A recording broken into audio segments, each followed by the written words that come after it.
안녕하세요. 고민하는 정우입니다. 아마 그때부터였을 거예요. 모든 남자들이 옥수님을 선택했을 때, 그 상황을 보면서 너무 많은 충격을 받았던 거죠. 그러고 혼자 밥을 먹으면서 현실에 대한 타격감이 밀려왔을 거고, 내가 이 정도뿐이 안 되나? 라는 생각도 들면서, 현재 처해 있는 현실을 부정하고 싶었겠죠. 그래서 영자님이 많은 생각을 해봤던 것 같아요. 어떻게든 옥순이한테 가는 남자 중에 하나라도 뺏고 싶다고. 일단 초반에는 영수님, 영호님 두 분이 영자님에게 마음 표현을 했잖아요. 근데 초반이라서 그랬는지 본인만의 어떤 근자감이 있었는지는 몰라도 초반에 너무 빨리 쳐냈던 거예요. 그러면서 이제 와서 후회하면서 생각을 해봤겠죠. 나도 옥순이처럼 어장치면서 끝까지 끌고 갈 걸 그랬나 하고. 근데 지금 시점에서는 너무 늦은 감이 있는 거고. 그래서 다른 방향을 설정했다는 거예요. 그래서 마지막으로 생각해 봤던 게 영호를 선택하는 게 쪽팔릴까 아님 아무에게도 선택을 못 받고 그냥 나가는 게 더 쪽팔릴까에 대해서. 그래서 내린 결론이 아무도 없이 쪽팔리는 것보다는 누구 하나라도 나를 선택하게 만들자고. 그렇게 되면 최종 선택을 할 때 내가 선택을 하든 안 하든 그건 내 자유니까. 그러면 덜 쪽팔리지 않냐고. 암튼 이렇게 결론을 내렸다는 거예요. 만약 이게 아니라면 내가 있는 둥 마는 둥 했던 그런 영호님에 대한 마음이 어떻게 하루아침에 바뀔 수가 있냐 이건 거죠.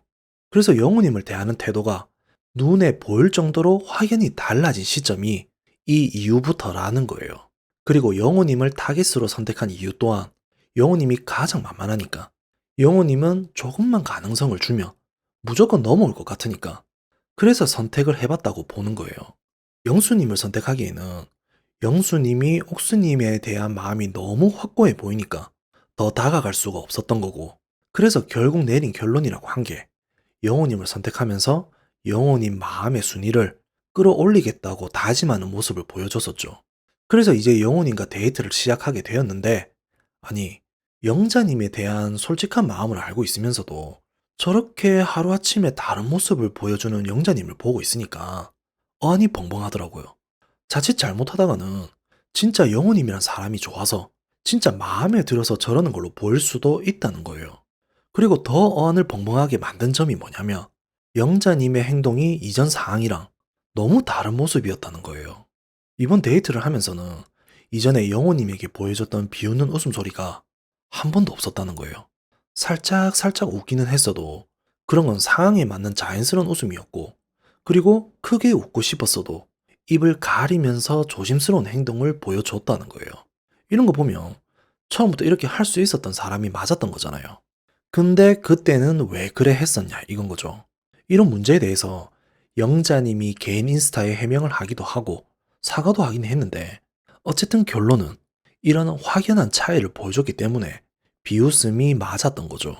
그래서 영자님은 절대 영호님에 대한 마음이 진심이 아니고 오로지 선택을 받기 위함에서 연기를 했다고는 봐지는데, 그럼 이렇게 말하면 분명 반감을 가지시는 분들이 있을 거 아니에요. 이전에는 그랬다면 이번에는 진심일 수도 있는 거 아니냐 이렇게 생각하시는 분들이 분명 있다는 거죠. 아마도 영자님이 진짜 진심이었던 적이 한 번 있었을 거예요. 그러면 그 순간이 언제냐? 영호님이 연봉을 공개하는 그 순간이었을 거예요. 지금 떠도는 소문에 영호님 연봉이 억대라는 소문이 있어요. 그래서 그 연봉의 숫자를 본 순간 그때 영자님이 진심으로 흔들렸다고 생각을 해요. 그리고 연봉을 알게 된 순간부터 시작해서 진짜 진심으로 대하는 게 보였고, 원래 사람이란 게 자기가 관심 있어 하는 게 있으면 그걸 자기도 모르게 무의식 중에 계속 같은 말을 반복하게 되어 있거든요. 영호님 진짜 괜찮은 사람이다. 갑자기 잘생겨 보인다. 아니, 잘생겨 보인다는 말을 계속하고 있는 거예요. 그럼 이걸 반대로 생각해보면 그동안은 결국은 영호님 외모가 문제라서 피했다는 거잖아요. 그래서 외모에 신경 쓰고 있었는데 연봉에 눈이 돌아가니까 오히려 그 외모란 단점이 가장 긍정적인 반응으로 돌아오게 된 거고, 그래서 잘생겨 보인다는 말을 계속하게 된 거라 봐지는 거죠. 근데 영자님도 참 대단한 게 연봉이란 걸 물어보는 자체가 대단한 사람이라는 거죠. 어찌 보면 가장 민감한 부분일 수도 있는 거잖아요. 근데 이걸 아무렇지 않게 물어보는 영자님을 보고 있으면 정말 속물 같다고 느껴지는 거예요. 이런 걸 물어보는 부분에 대해서도 그런 생각도 했을 것 같아요. 그래, 뭐 얼마나 버는지 한번 보자. 영원한 사람에 대해서 무시했던 내 감정들이 없는 건 아니니까. 그래서 어디 뭐 얼마나 대단한지 한번 구경해보자. 이런 의미도 있었던 것 같아요. 근데 생각보다 무시할 수 없었던 연봉이었고, 지금 본인보다도 많이 버는 것 같으니까 더더욱 어떻게 할 수가 없었던 거죠. 그래서 본인도 이런 부분에 대해서 민망함을 느꼈는지 스스로 속물 같냐고 물어는 보더라고요. 그러면서 민망하면서 나오는 웃음소리 한번 보여주고, 그리고 데이트 끝나고 개인 인터뷰에서 영자님이 영호님에 대한 이야기할 때 이렇게 흥분하는 모습도 처음 봤던 것 같아요. 진짜 괜찮은 사람이네. 이 남자 착하다. 재미난 사람이다. 이런 걸 여러 번 말하는 걸 보면 진짜 진심은 맞았던 거죠.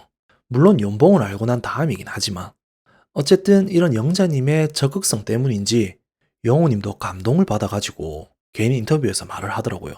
같이 있으면 너무 재미있다.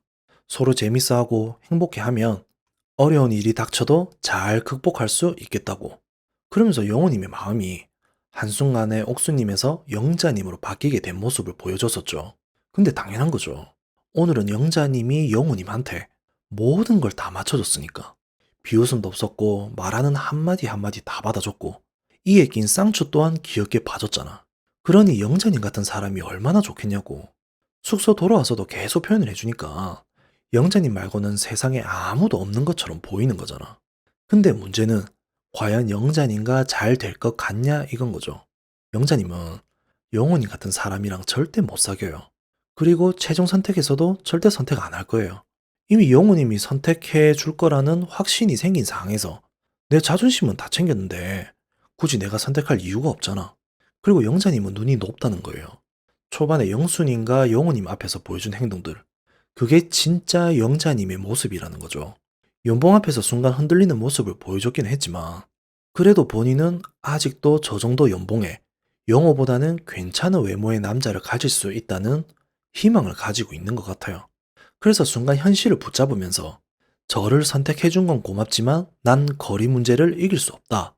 이런 거리 문제를 핑계 삼아 선택을 안 하게 될 거라는 거죠.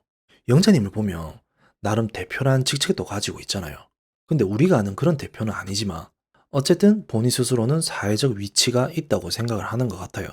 거기에 90년생이란 나이에 대한 희망도 아직 가지고 있는 것 같고 그래서 내가 원하는 이성을 만날 수 있다는 꿈을 꾸고 있는 것 같아요.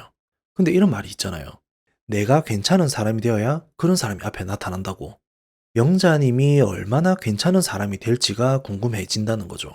그리고 영자님이 영우님을 생각하면서 계속 거리 문제를 핑계 삼기는 하고 있지만 솔직히 거리 문제가 아닌 외모 문제이기 때문인 거잖아요. 보고 있는 우리도 솔직히 같은 생각하고 있잖아요. 영우님 정말 괜찮은 사람인데 진짜 조금만 괜찮았더라면 참 아쉽다는 생각들 많이 하고 있잖아요.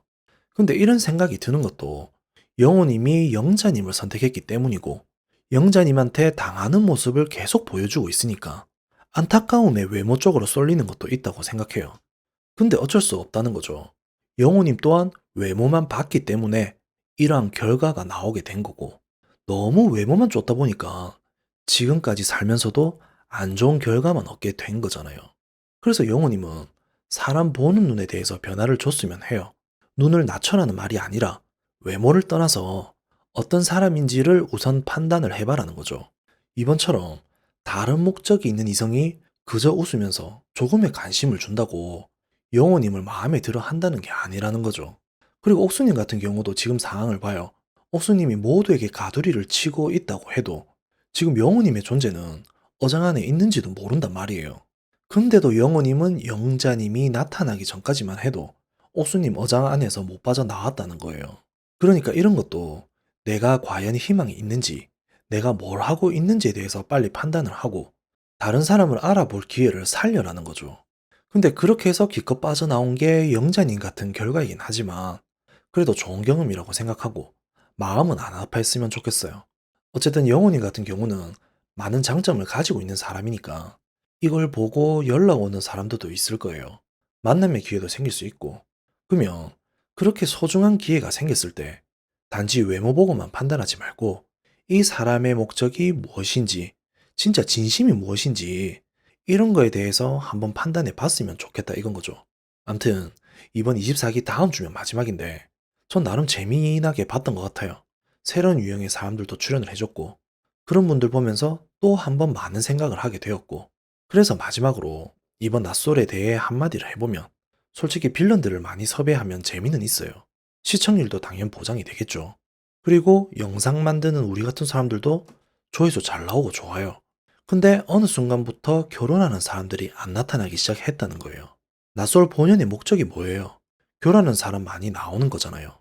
근데 이런 사람들이 안 나오기 시작했다는 건 뭔가 다른 목적이 있는 게 아닌가, 방향성이 다른 곳으로 가고 있는 게 아닌가 한다는 거죠. 그래서 무조건 재미를 보장한다면 어차피 PD란 분이 만드는 거니까 어쩔 수는 없다만 그래도 무조건적인 시청률보다는 결혼에 진심이고 결혼에 가능성이 있는 사람들로 출연을 해서 또 다른 재미를 만들어 보는 게 어떤가 하는 거죠. 원래의 목적은 결혼이 목적이었으니까.